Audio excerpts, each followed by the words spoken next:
ठीक है, तो आई होप आप लोगों ने वो चीज मेंशन की होगी। मैंने आपको बताया था that power is inversely proportional to resistance. Power is inversely proportional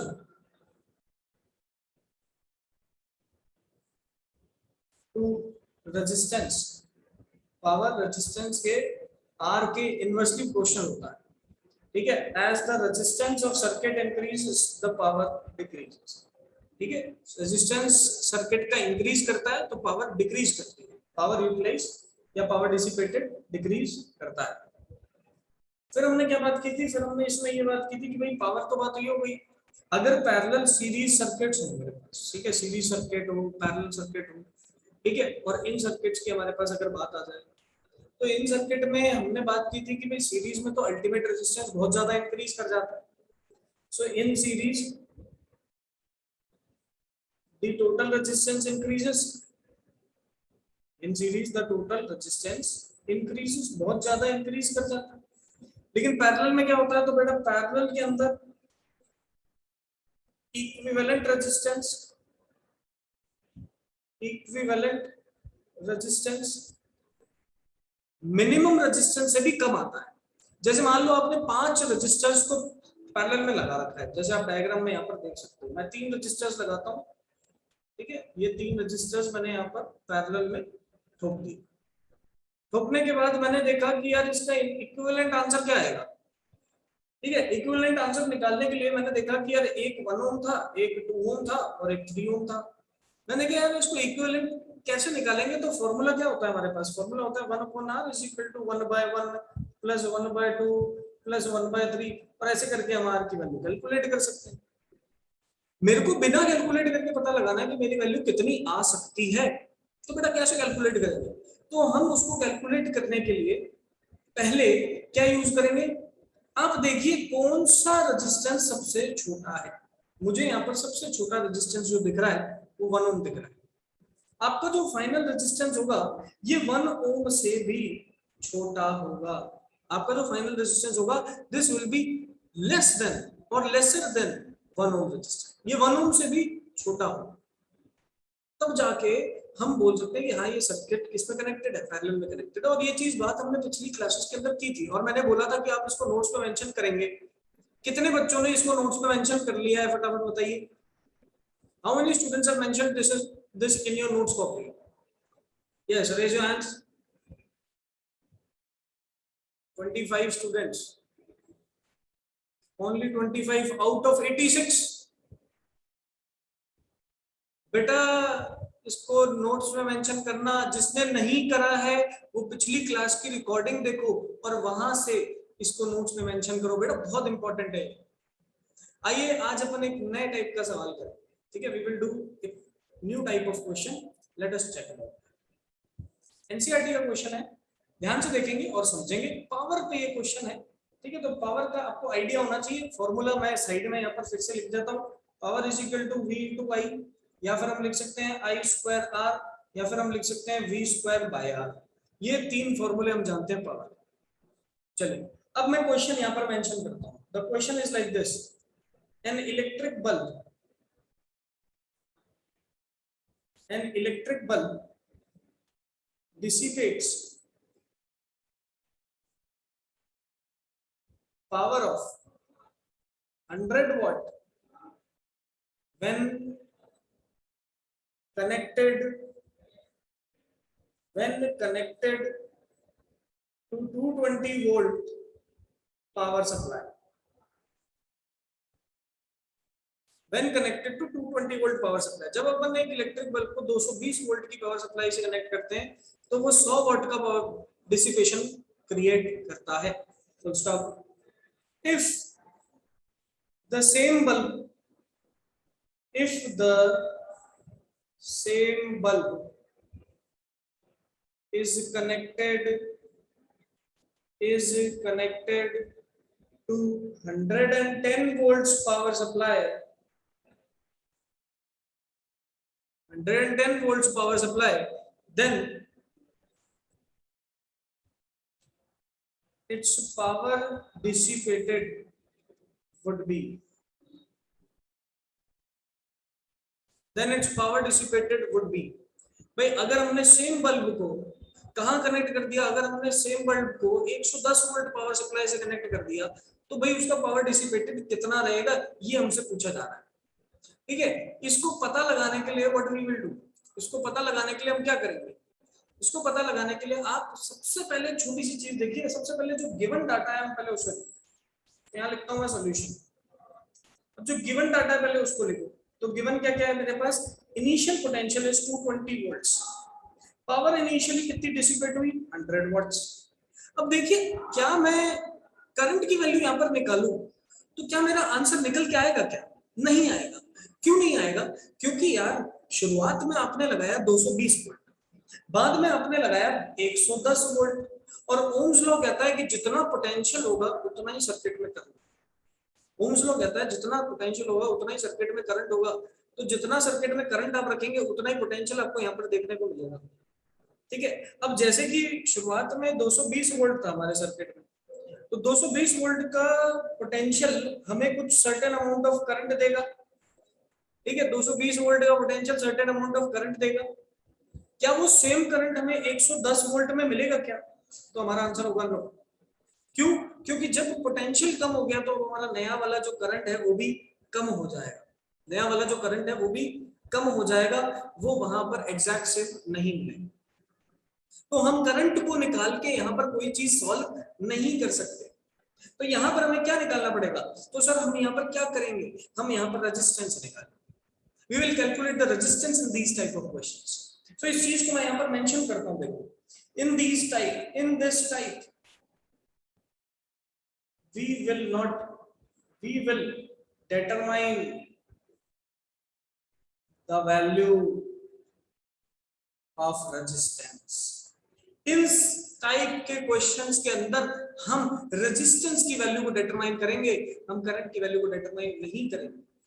क्यों नहीं करेंगे हम करंट की वैल्यू को डिटरमाइन, क्योंकि करंट पोटेंशियल चेंज के साथ खुद चेंज हो जाएगा, तो करंट की वैल्यू डिटरमाइन करने के बाद मैं दोनों केस में करंट की वैल्यू को सेम नहीं ले सकता, लेकिन जो बल्ब है उस बल्ब का जो रेजिस्टेंस है वो चेंज नहीं करेगा, तो पहले केस में जो रेजिस्टेंस है बाद में भी उतना ही रेजिस्टेंस होगा। तो मैं पहले केस से क्या करता हूं, पहले रेजिस्टेंस की वैल्यू को कैलकुलेट करता हूं, मैं फॉर्मूला यूज करूंगा P = V²/R। ठीक है, अब V² कितना है, तो 220 का square divided by R is equal to what, power कितनी 100। अब यहां से R की वैल्यू क्या निकलेगी, सो 220 का स्क्वायर डिवाइडेड बाय 100, R की वैल्यू आ जाएगी 484 ओम। ठीक है, कैसे आई, तो यहाँ से 0 से 0 कट कर दो, ये 0 से ये 0 कट कर दो, 22 को मल्टीप्लाई करोगे 22 से आंसर आ जाएगा 484। ये तो बात हो गई क्लियर, कोई दिक्कत वाली बात नहीं है इसमें। लेकिन सर अब आपने ये तो रेजिस्टेंस निकाल लिया, अब नई वाली पावर कैसे निकालोगे, तो दोबारा से फॉर्मूला लगा दो बेटा V²/R। इस बार V की वैल्यू को आप 110 रख दीजिए, तो 110 रखते ही मेरे पास आंसर आ जाएगा।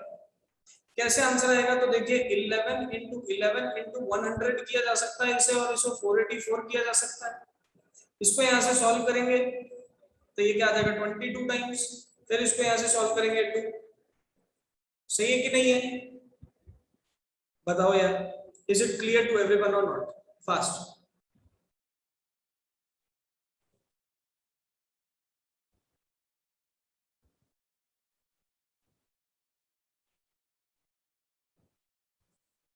सिंपल सीधे से क्वेश्चन है यार, सिंपल सीधे से क्वेश्चन है, आपको लॉजिकली ध्यान रखना है क्या करना है। ठीक है, लॉजिकली आप इसको ध्यान रखेंगे, कैसे लॉजिकली ध्यान रखेंगे, देखिए whenever these types of questions are given to us, जब भी इस तरीके के क्वेश्चन अपन को गिवन होंगे, what you will do, you will calculate the resistance to solve these type of questions। आप हमेशा हमेशा इन टाइप के क्वेश्चंस को सॉल्व करने के लिए रेजिस्टेंस की वैल्यू को कैलकुलेट करें, क्योंकि जब रेजिस्टेंस कैलकुलेट हो गया तो that resistance will remain same through out the question, but the current, लिख देते हैं उसको, रेजिस्टेंस will remain same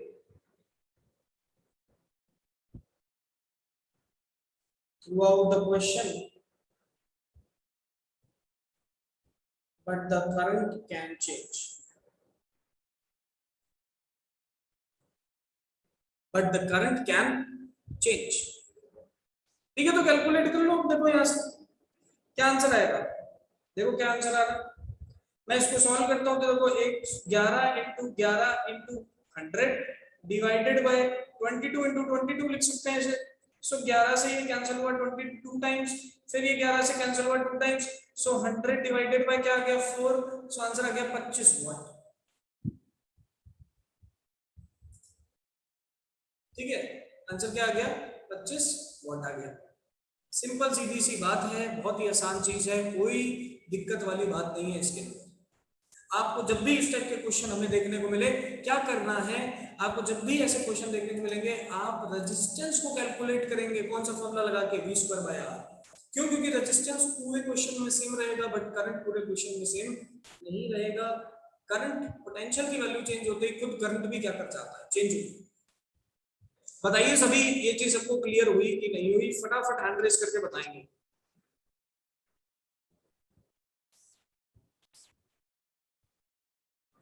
मैं क्या करता हूं, यहां पर लिखता हूं हीटिंग, फिर लिखता हूं इफेक्ट, फिर लिखता हूं इलेक्ट्रिक, फिर लिखता हूं करंट। ठीक है,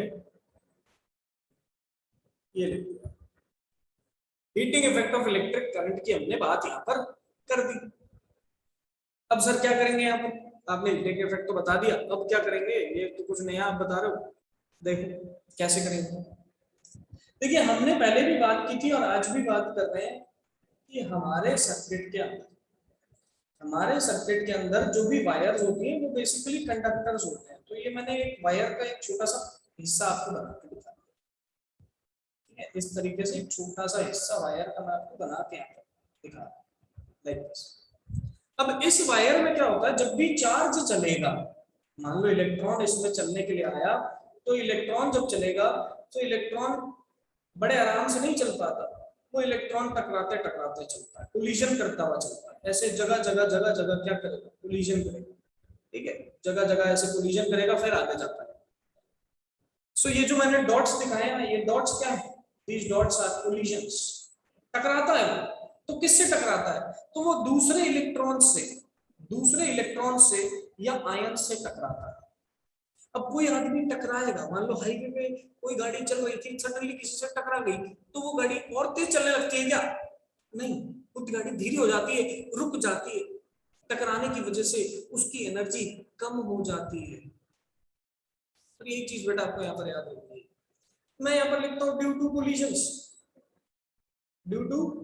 collisions, energy is lost by electrons। Electrons के द्वारा एनर्जी जो है वो लूज कर दी गई है। एनर्जी इलेक्ट्रॉन्स ने जब लूज कर दी तो वो किसी ना किसी फॉर्म में तो निकल गई होगी सर्किट के अंदर। इलेक्ट्रॉन कुछ एक सर्टेन अमाउंट ऑफ एनर्जी लेकर आ रहा था, अब वो जब चल रहा है तो टकराते टकराते चल रहा है। ठीक है, टकराते टकराते चल अपनी एनर्जी को लूज करता जा रहा है। जब लूज करेगा तो वो एनर्जी किस फॉर्म में लूज करेगा? तो ये देखो यहाँ पर उसने अपनी एनर्जी को लूज करना शुरू कर दिया।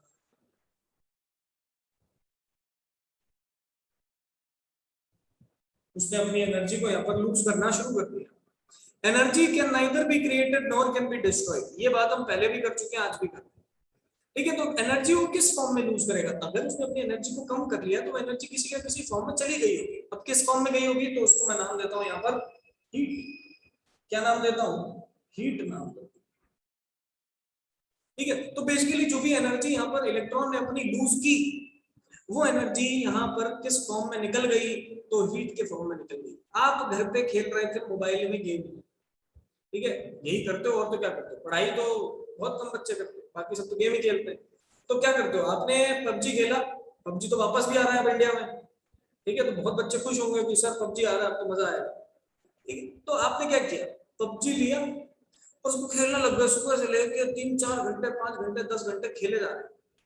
दोस्त को फोन किया, अरे आ जाओ डिस्कॉर्ड पे आ जाओ, सब यहाँ पर आ जाओ, तो फिर सभी खेल रहे हैं। ठीक है, खेलते खेलते एकदम से आपने देखा आपका फोन धीरे धीरे गर्म होने लग गया। ठीक है, आपका फोन क्या होने लग गया, गर्म होने लग गया। क्यों गर्म होने लग गया है? क्योंकि यार आप जब शुरुआत में जब चला रहे थे फोन को, तब तो ज्यादा करंट उसमें चल थोड़ी ना रहा था, तब तो वो बहुत ही आराम से फोन अपना काम कर रहा था। लेकिन जब आपने एक हैवी इंटेंसिव गेम शुरू कर दिया उसके अंदर, ठीक है, एक बहुत भारी भरकम सा गेम शुरू कर दिया जब उसके अंदर, तो वो गेम अब बहुत ज्यादा करंट को डिमांड कर रहा है। अब जितना ज्यादा करंट आपके सर्किट के अंदर फ्लो करेगा, उतना ही ज्यादा कोलिजन होंगे, और जितने ज्यादा कोलिजन होंगे उतनी ज्यादा हीट लिबरेट होगी, उतनी ज्यादा हीट बनेगी। तो मैं यहां पर ऐसे बोल सकता हूं कि भाई जो हीट लिबरेटेड है वो कुछ एक फैक्टर्स पे डिपेंड करती है। ठीक है, नंबर वन, हीट जो है वो करंट पे डिपेंड करती है। तो जितना ज्यादा करंट आपके सर्किट के अंदर फ्लो हो रहा होगा, उतना ज्यादा हीट लिबरेट होगी। आप खुद सोचिए, आप जब पबजी खेल रहे थे तब ज्यादा करंट सर्किट में फ्लो होना शुरू हो गया। लेकिन जब आप नॉर्मल मोबाइल के अंदर नॉर्मल कोई काम कर रहे हो, क्लास देख रहे हो, ठीक है, क्लास में नहीं देख रहे, आप नॉर्मल नोट्स पढ़ रहे हो या कुछ भी पढ़ाई कर रहे हो, तब आपका फोन गर्म नहीं होता, क्योंकि तब उतना करंट वहां पर फ्लो नहीं होता, क्योंकि तब उतनी डिमांड ही नहीं है प्रोसेसर की। सही है, तो तब उतना करंट फ्लो नहीं हो पा रहा है। ज्यादा करंट कब फ्लो हो रहा है, जब कोई हैवी इंटेंसिव गेम आप ऑन कर लेते हो। ठीक है, तो बेसिकली जितना ज्यादा करंट फ्लो कर रहा है उतना ज्यादा आपके सर्किट में हीटिंग हो रही है, क्योंकि उतना ही ज्यादा कोलिजन बढ़ जाता है। दूसरा फैक्टर हीट लिबरेटेड का किस पे होता है, तो दूसरा फैक्टर हीट का डिपेंड करता है रेजिस्टेंस पे। ठीक है, रेजिस्टेंस का मतलब क्या होता है, रेजिस्टेंस का मतलब होता है सर्किट में कोलिजन होना। जिस सर्किट में ज्यादा कोलिजन होंगे उस सर्किट का रेजिस्टेंस ज्यादा रहेगा, जिस सर्किट में कम कोलिजन होंगे उस सर्किट का रेजिस्टेंस कम रहेगा। ठीक है, अब ज्यादा कोलिजन होंगे तो ज्यादा हीट बनेगी, कम कोलिजन होंगे तो कम हीट बनेगी। इसका मतलब जितना ज्यादा रेजिस्टेंस होगा उतना ही ज्यादा हीट भी बनेगा। और तीसरी बात, ये तो आप कॉमन सेंस से सोच के बता सकते हो, आपने जस्ट अभी अभी मोबाइल में पबजी को ऑन ही किया, ऑन करते ही मोबाइल गर्म हो जाता है क्या? नहीं होता। ऑन करते ही क्या मोबाइल गर्म हो जाता है क्या? नहीं होता। कम से कम आधा घंटा, एक घंटा खेलने के बाद, एक आधा चिकन डिनर लेने के बाद आपका मोबाइल गर्म हो जाता है। फिर आप कहते हो कि नहीं सर अब तो बंद करना पड़ेगा। ठीक है, नहीं करेंगे तो फोन खराब हो जाएगा, घर वाले मारेंगे। ठीक है, तो आपने क्या किया यहाँ पर, आपने ये देखा कि आपका जो मोबाइल है वो हीटअप कब होना शुरू हुआ है, वो हीटअप होने लगा है after some time. That means जितना ज्यादा टाइम लगेगा, जितने टाइम तक आपका सर्किट चलेगा उतना ज्यादा हीट बनेगी। तो यहाँ पर H से मैंने किसको डिनोट कर रखा है, तो बेटा H से मैंने हीट को डिनोट कर रखा है। तो हीट बेसिकली किन किन चीजों पे डिपेंड करी, करंट पे करी। हीट किस पे डिपेंड करी, रेजिस्टेंस पे करी। और हीट पे किस पे डिपेंड करी, टाइम पे करी। ठीक है, हीट किस पे कर रही है, टाइम पे भी तो कर रही है। ठीक है, और यहां से हमारे पास जो फॉर्मूला बनता है वो कहां से बनता है, तो देखिए एक मैं फॉर्मूला यहाँ पर ऐसा रखता हूं, power is equal to work done upon time. हमने 9th क्लास में पढ़ा था, वर्क डन तो एनर्जी होती है और divided by time is equal to power. अगर हमें एनर्जी निकालनी होगी तो हम पावर इनटू टाइम कर देंगे। पावर हमें पता है आई स्क्वायर आर होता है, इसको टाइम से मल्टीप्लाई किया, ये फॉर्मूला बन गया हीट का। इसी पूरे इफेक्ट को हम कहते हैं जूल्स हीटिंग। इसी पूरे इफेक्ट को हम कहते हैं Joule's heating. So what do you mean by Joule's heating? Joule's heating is nothing but आपकी जो एनर्जी में लॉस आया इलेक्ट्रॉन की एनर्जी में, और वो एनर्जी जो सर्किट को गर्म कर देती है, वो एनर्जी लूज होने के बाद सर्किट को क्या कर रही है, गर्म कर रही है। अगर सर्किट उससे गर्म हो जाए, हीट के फॉर्म में लिबरेट हो जाए, उसी को जूल्स हीटिंग कहेंगे, heating effect of electric current कहेंगे। इसका फॉर्मूला निकालने के लिए हमने सबसे पहले देखा कि हीट किन किन चीजों पे डिपेंड करता है, हीट किन किन चीजों पे डिपेंड करता है। तो उसको निकालने के लिए हमने ये बोला जितना देर तक करंट रहेगा, जितने टाइम तक रहेगा और जितना रेजिस्टेंस रहेगा उस पर हीट रहेगी। तो यहाँ से अपने फॉर्मूला निकाल दिया, आई स्क्वायर आर टी। टी क्या है? टाइम। तो यहाँ पर हम लिख देते हैं टी क्या है, तो टाइम। आई क्या है? तो करंट। और आर क्या है? तो रेजिस्टेंस। यहां से जो हीट निकलेगी इसकी यूनिट क्या रहेगी? तो इसकी यूनिट रहेगी, ये तो हो गई हीट, और इसकी यूनिट जो रहेगी वो रहेगी जूल में, क्योंकि एनर्जी हमेशा क्या यूनिट होती है? एनर्जी जूल होती है। तो ये हमने उसकी यूनिट भी लिखा। बता फटाफट बताइए बेटा, क्या सबको ये चीज क्लियर हुआ कि नहीं हुआ? हैंड रेज करके बताएं, सभी लोग बताएंगे फटाफट फास्ट। यस, क्या हीटिंग इफेक्ट सबको समझ में आया कि नहीं आया? First 10th class, now you are not just small kids, अब आप समझने लायक हो गए, बड़े हो गए।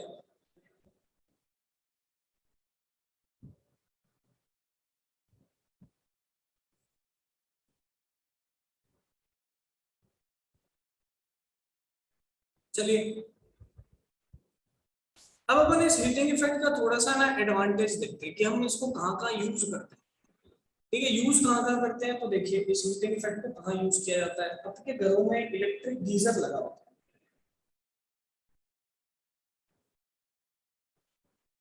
आपके घरों में क्या लगा होता है? Electric geyser. उस इलेक्ट्रिक गीजर में क्या होती है? ऐसी सी रॉड होती है। इलेक्ट्रिक गीजर में कुछ इस तरीके की कॉइल होती है।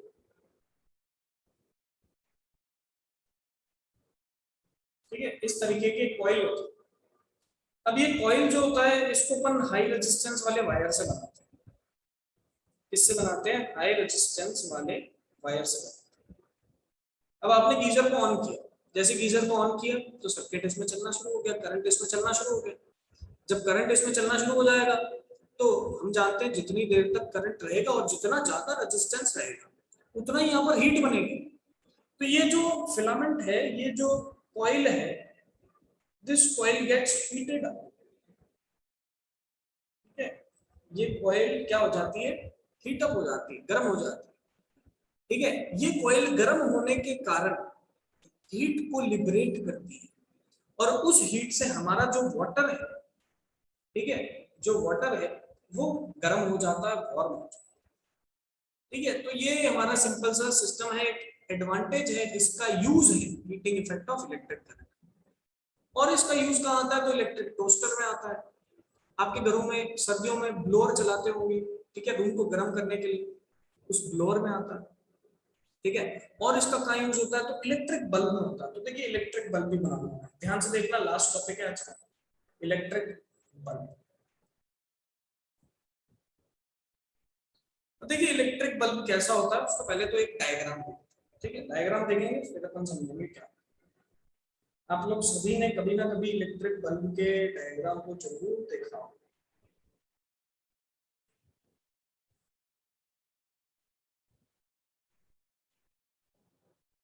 इस तरीके का एक इलेक्ट्रिक बल्ब आपको देखने को मिलता है। ये यहाँ से ऐसे ये फिलामेंट होता है, और इस फिलामेंट के ऊपर कांच होता है, और इसके नीचे दो पिन होती है। ठीक है, सभी ने देखा होगा इस तरीके का इलेक्ट्रिक बल्ब। अब इस इलेक्ट्रिक बल्ब में क्या होता है? सबसे आउटर तो ग्लास होता है, अंदर होता है फिलामेंट। ये फिलामेंट हम किससे बनाते हैं? तो ये फिलामेंट हम बनाते हैं टंगस्टन से। किससे बनाते हैं? टंगस्टन से बनाते हैं। टंगस्टन से फिलामेंट बनाने का क्या रोल रहता है उसकी बात करते हैं। टंगस्टन एक ऐसा मटेरियल है जिसका रेजिस्टिविटी बहुत ज्यादा है। ठीक है, मैं अगर बात करूं टंगस्टन के बारे में, तो टंगस्टन का रेजिस्टिविटी या रो की जो वैल्यू होती है दैट इज वेरी हाई। ठीक है, रो की जो वैल्यू होती है दैट इज वेरी हाई। ठीक है, दूसरी चीज मैं यहां बोल सकता हूं टंगस्टन के बारे में कि इसका जो मेल्टिंग पॉइंट होता है वो भी वेरी हाई होता है, बहुत ज्यादा होता है। टंगस्टन का जो मेल्टिंग पॉइंट होता है that is also very high, बहुत ज्यादा होता है। तो बहुत ज्यादा रेजिस्टिविटी होने के कारण जब इसमें करंट फ्लो होने लगता है तो ये गर्म हो जाता है, बहुत ज्यादा गर्म हो जाता है। गर्म होने के कारण ये रेड हॉट हो जाता है, एकदम यहां से रेड हो गया। ठीक है, रेड हॉट होने के कारण ये क्या करने लगेगा, लाइट को अब एमिट करने लगेगा। ठीक है, तो रेड हॉट होने के कारण लाइट को एमिट करना शुरू कर देगा, and this is the working of tungsten. ठीक है, इलेक्ट्रिक बल्ब। लेकिन लाइट को जब ये एमिट करना शुरू करता है तो देखो खुद गर्म हो गया, कोई चीज गर्म हो जाएगी तो बहुत ज्यादा टेम्परेचर पर वो मेल्ट भी कर सकती है। अब खास बात टंगस्टन की क्या होती है कि जितना ज्यादा गर्म हो जाए इसका मेल्टिंग पॉइंट बहुत ज्यादा हाई होता है। ये गर्म हो तो जाता है बहुत ज्यादा, लेकिन ये पिघलता नहीं है। ठीक है, इसी वजह से ये पिघलता नहीं है, और इसीलिए हम टंगस्टन से ही हमारे इलेक्ट्रिक बल्ब्स को बनाते हैं। कोई आपसे पूछे हम कौन सी चीज से इलेक्ट्रिक बल्ब को बनाते हैं, आप बोलेंगे सर हम टंगस्टन से बनाते हैं। क्यों टंगस्टन से बनाते हैं, क्योंकि टंगस्टन का मेल्टिंग पॉइंट बहुत ज्यादा है और रेजिस्टिविटी भी ज्यादा है। रेजिस्टिविटी ज्यादा होने के कारण ये बहुत ज्यादा गर्म हो जाता है, लेकिन मेल्टिंग पॉइंट ज्यादा होने के कारण ये कभी पिघलता नहीं। तो इसलिए हमारे लिए इलेक्ट्रिक बल्ब को बनाने में सबसे सूटेबल कौन होता है, इलेक्ट्रिक बल्ब को बनाने में सबसे सूटेबल कौन होता है, तो हम बोलेंगे सर टंगस्टन होता है। क्यों टंगस्टन होता है, तो उसका रीजन बता दिया। ठीक है, आई होप यहां तक सबको क्लियर हुआ होगा। फटाफट बताइए हैंड रेज करके, क्या यहां तक सबको क्लियर है कि नहीं, फास्ट यस और नो। अब in the next class we will study about electric fuse. हम इलेक्ट्रिक फ्यूज के बारे में भी बात करेंगे, नेक्स्ट क्लास में करेंगे। आज की डेट में क्या इलेक्ट्रिक बल्ब यूज होते हैं कि नहीं होते, आज की डेट में नहीं होते। ठीक है, इलेक्ट्रिक बल्ब हम यूज नहीं करते, आज की डेट में हम एलईडीज यूज करते हैं। एलईडी, एलईडी जिसका फुल फॉर्म होता है लाइट इमिटिंग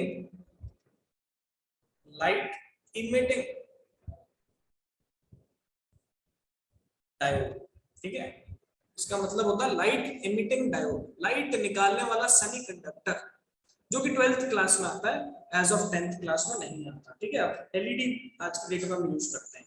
इलेक्ट्रिक फ्यूज क्या होता है, एमसीबी क्या होती है, उसकी बात हम अगली क्लास में करेंगे। किसी को कोई भी डाउट है यहाँ तक तो आप डाउट वाले स्टूडेंट्स हैंड रेज करें।